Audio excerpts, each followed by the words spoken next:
Okay, so we only wanted to make you a few questions to find out more about your work and your career. So that's why the first question is about your PhD.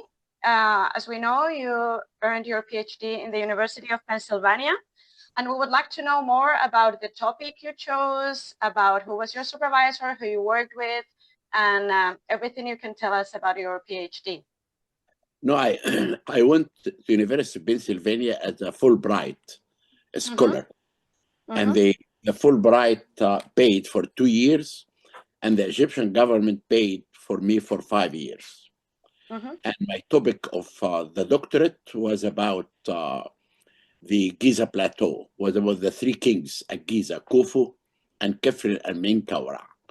I studied all the archaeology of the site, and I came to the conclusion of the function of the pyramid complex, why pyramids were built, and also in the same time discussing all the archaeological details around each pyramid, because each pyramid attached to it about 14 architectural components, and all these components were not really in an accurate way studied to know the function of each component.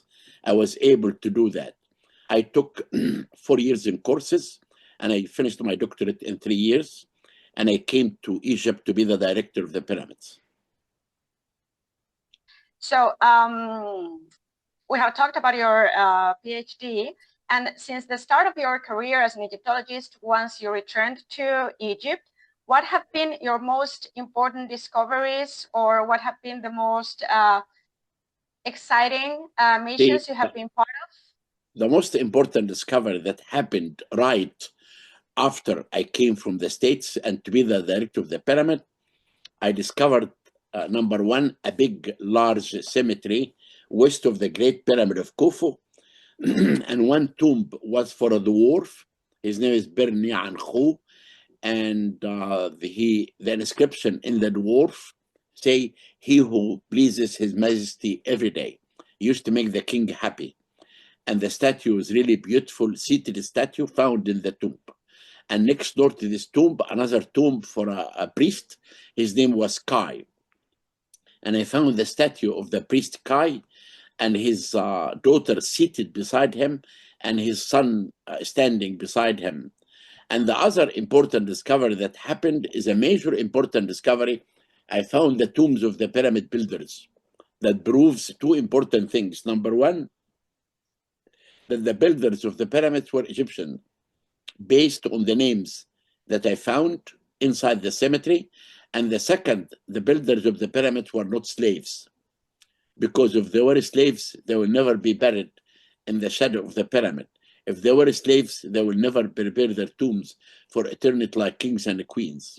This discovery came in a time when I was debating some people who really talks about the age of the pyramid, and they date the pyramid to 15,000 years ago by lost civilization, was completely wrong.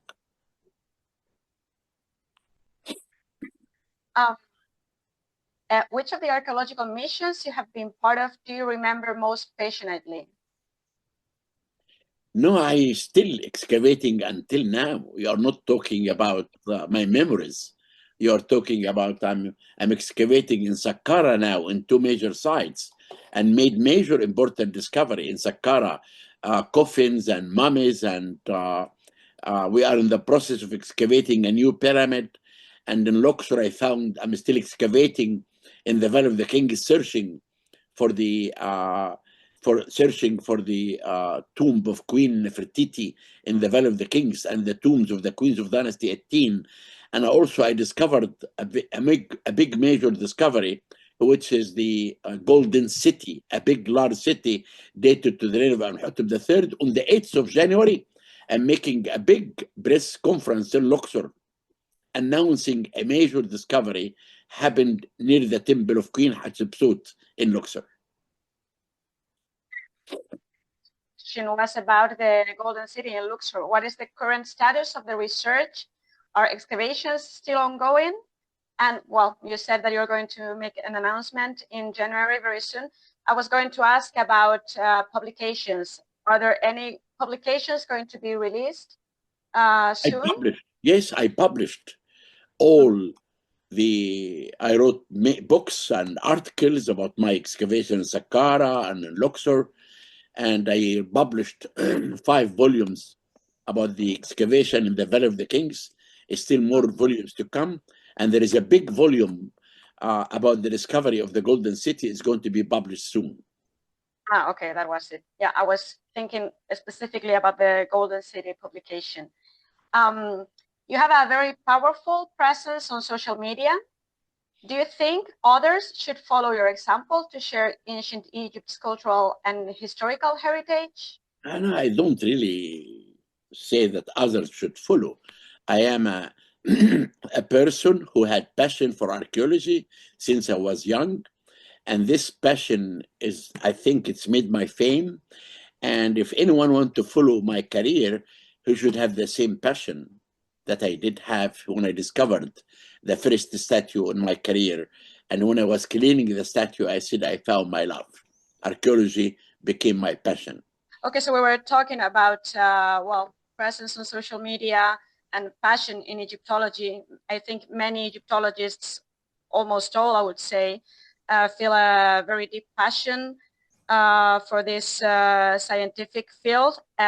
Me, myself, I do it too. And how do you see the future of Egyptology? I mean, the future of Egyptology is really is very good because we are using now new technology to discover many things like ultrasound and infrared to discover voids inside the Great Pyramid and the Sphinx. We're using 3D to discover new inscriptions inside the Pyramid of Khufu. We use DNA to discover a relation of mummies. I found with DNA the family of Tutankhamun and the mummy of Queen Hatshepsut. CT scan can reveal the secrets of the mummies. Then really new technology now will give more light on many important issues that was not known in Egyptology. It's a very interesting field of study. What are your future projects? Because you are involved My in many future projects at the moment. This year, I'm searching with DNA for the mummy of Queen Nefertiti and her daughter Ankh-es Inamun. I'm going to make what I discovered inside the Great Pyramid of Khufu live to the whole world next year in 2025. I'm searching for the pyramid of Honi in Saqqara that I made a film about it in Netflix. I'm searching also about the tomb of Queen Nefertiti in the Valley of the Kings. And also I'm searching for the lost queens in the new valley called the Valley of Marks. And also at Kornet Malay area, I'm searching for the missing tombs of the nobles. Then the year 2025 is going to be a very important year in my career as an archaeologist.